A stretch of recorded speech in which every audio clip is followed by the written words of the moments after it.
Assalamualaikum warahmatullahi wabarakatuh. Jumpa lagi dengan Ustazah Ida, muatan PPKN KD 3.1 dan 4.1 tentang sila kedua Pancasila, yaitu kemanusiaan yang adil dan beradab. Alhamdulillah. Bagaimana kabarnya anak-anakku yang solih dan solihah? Ya, tetap semangat belajar ya. Kalau bosan karena harus stay at home, silahkan keluar melihat pemandangan di luar, melihat bunga-bunga di luar. Nah, kemudian bisa bantu orang tuanya ya, biar tidak jenuh ya. Tetap ya, jaga kesehatan, jaga jarak, sering cuci tangan, juga pakai masker jika bertemu dengan orang lain. Oke, yuk kita belajar.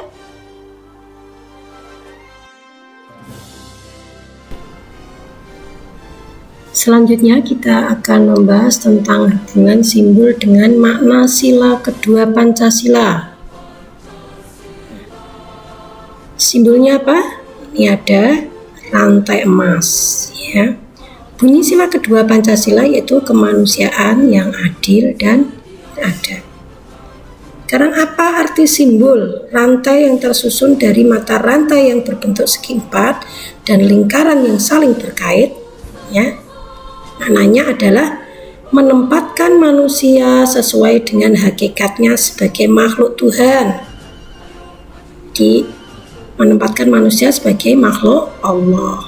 Ya. Yang kedua, menjunjung kemerdekaan sebagai hak segala bangsa. Yang ketiga, mengutamakan kebenaran dan keadilan. Ini makna yang terkandung. Sebenarnya masih banyak kalau dijabarkan makna-maknanya ini.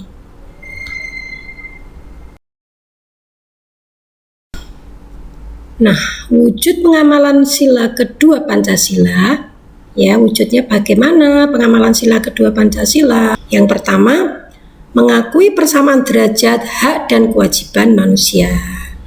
Itu yang pertama. Yang kedua, saling menyayangi sesama manusia.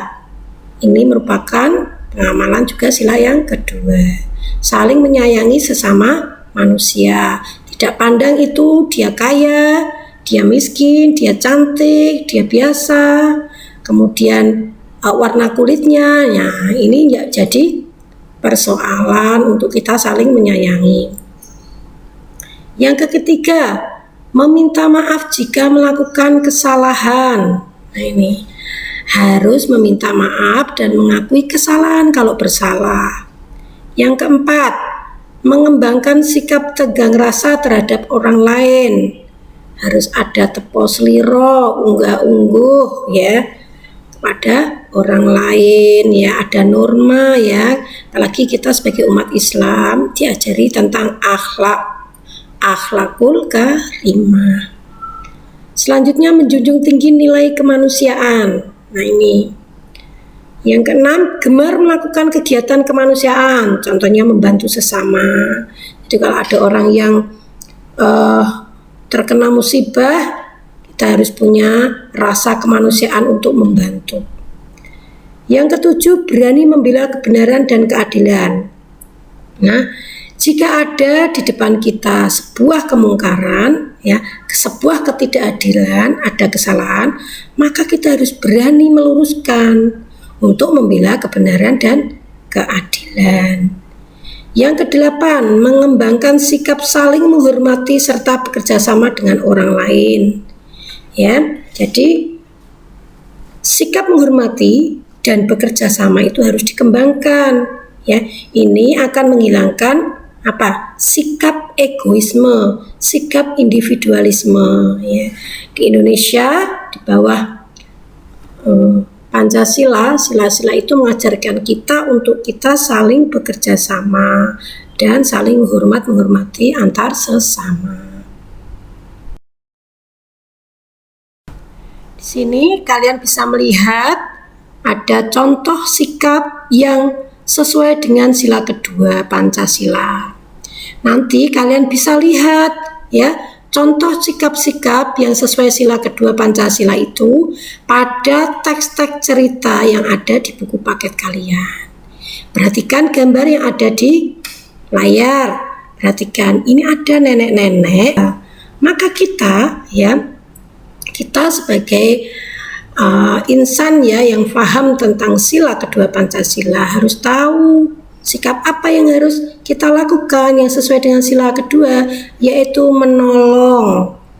Ada rasa empati, rasa kasihan pada orang lain ya, karena nenek-nenek itu mesti jalannya juga nggak secepat kita, nggak sekuat kita, maka kita kalau tahu kita seberangkan. Nah, ini salah satu contoh. Kalian bisa lihat dan mencari beberapa sikap yang menunjukkan sila kedua Pancasila melalui teks cerita yang ada di buku paket kalian.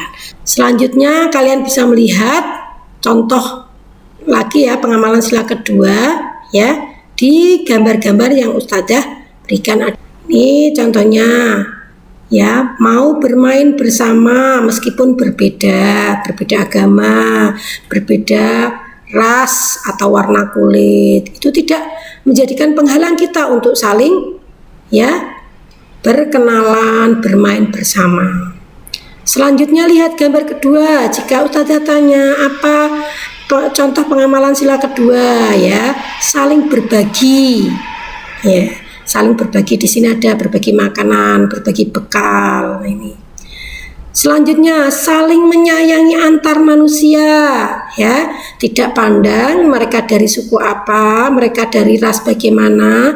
Ada yang berkulit hitam, kulit kuning, kulit putih, ya. Ada yang berambut keriting, rambut lurus. Ya, ini tidak menghalangi kita untuk saling menyayangi. Selanjutnya di bawah, ya. Salah satu juga contoh pengamalan sila kedua, yaitu jika kita ada tetangga kita atau teman kita yang sakit, kita jenguk. Nah, selanjutnya apa? Giat bekerja. Nah, ini termasuk pengamalan sila kedua.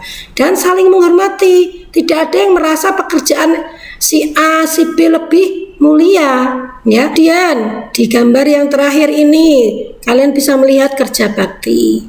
Di daerah kalian mungkin kalian sering melihat bapak ibu kalian hari Sabtu atau hari Ahad itu melakukan kerja bakti. Nah, kerja bakti atau kerjasama itu dilakukan tanpa melihat perbedaan ekonomi, kaya dan miskin, atau perbedaan pekerjaan, kantoran, atau mungkin pemulung. Itu tidak menjadikan penghalang untuk saling kerjasama, gotong royong di dalam masyarakat.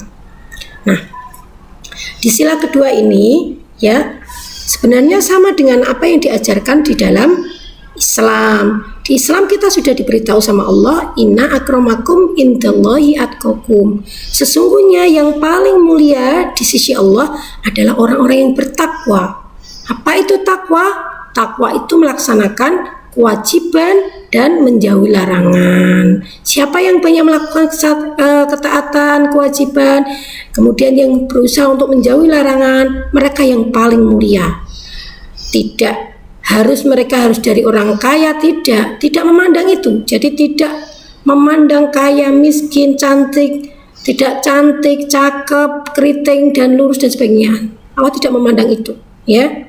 Tetapi Allah memandang tentang ketakwaan kita. Bisa membedakan. Sila kedua ini kita bisa membedakan yang mana yang sikap positif. Contohnya, tidak menyinggung perasaan orang lain, itu sikap positif. Negatifnya bagaimana? Bersikap sombong karena merasa lebih pintar atau lebih kaya. Ya ini. Kemudian berkelakuan atau berkata-kata ya yang menyakiti orang. Ini orang lain karena merasa dirinya lebih ini ya. Ini yang negatif. Selanjutnya sikap positif selanjutnya adalah tidak melakukan perundungan atau bully kepada seseorang. Ya. Sikap negatifnya bagaimana? Suka membuli teman sekelas. Mungkin teman sekelasnya warnanya hitam, kulitnya, kemudian kita bully rame-rame. si hitam arang dan sebagainya, atau anaknya orang miskin kita bully dengan mengatakan tuh kawanan orang miskin dan sebagainya. Nah ini nggak boleh kita lakukan. Selain kita sudah melanggar norma Islam, itu juga melanggar sila kedua Pancasila. Berarti kalian nggak paham. Selanjutnya, menjaga sopan santun dalam komentar di media sosial. Nah ini yang positif. Yang negatif bagaimana? Karena kalian mungkin nggak lihat ya yang di depan kalian siapa, padahal media sosial atau medsos itu dilihat, dibaca oleh orang sedunia. Maka seharusnya di situ adalah tempat yang paling harus kalian jaga, ya. Jaga norma-norma sopan santun, ya. Tidak boleh berkata seenaknya atau bebas tanpa norma di media sosial. Ya, ada kata-kata hinaan, celaan, ya. Hati-hati, di sana juga ada undang-undang ya. Tidak boleh kita menghina, penghinaan nanti kalau kita dituntut, ya. Maka harus sopan, harus punya norma, apalagi umat Islam. Umat Islam itu ya normanya tinggi sekali, ya. Maka jangan sampai Islam itu menjadi fitnah orang lain. Oh dasar tuh anak orang Islam ya kayak gitu. Nah sebenarnya bukan Islam yang salah, tapi kita sendiri yang tidak bisa membawa diri, yang tidak bisa menjaga etika. Selanjutnya, menjaga jarak dan memakai masker jika bertemu teman. Ini merupakan etika yang positif. Menjaga jarak, memakai masker, kemudian sering cuci tangan, kemudian pakai face shield. Nah ini jika ternyata badan kita itu sudah suhu tubuh kita melebihi dari 37 derajat, harus cepat-cepat kita bisa rapid test atau cek ke dokter ya. Kenapa? Nah ini rasa empati kita kepada keluarga yang pertama, yang kedua kepada teman. Jangan sampai ternyata kita terkena virus kemudian kita tularkan pada orang lain. Nah ini sikap negatifnya bagaimana? Lah tidak menjaga jarak, tidak memakai masker saat bertemu orang. Nah ini, halah aku nggak sakit. Kalau kamu nggak sakit bisa kamu ketularan. Seandainya kamu sakit, maka kita yang menulari orang lain. Ini ada rasa empati terhadap orang lain. Ini termasuk pelanggaran sila kedua. Oke, alhamdulillah ya. Semoga apa yang Ustazah jelaskan tadi bisa kalian pahami. Jika masih ada yang belum paham, silakan boleh WA ke Ustazah atau telepon kepada Ustazah. Mana yang belum paham, Ustazah jelaskan lagi. Ya, itu aja anak-anak. Ya, silakan ya dipelajari di rumah. Nanti silakan evaluasinya dikerjakan. Ya, jaga diri baik-baik di rumah ya.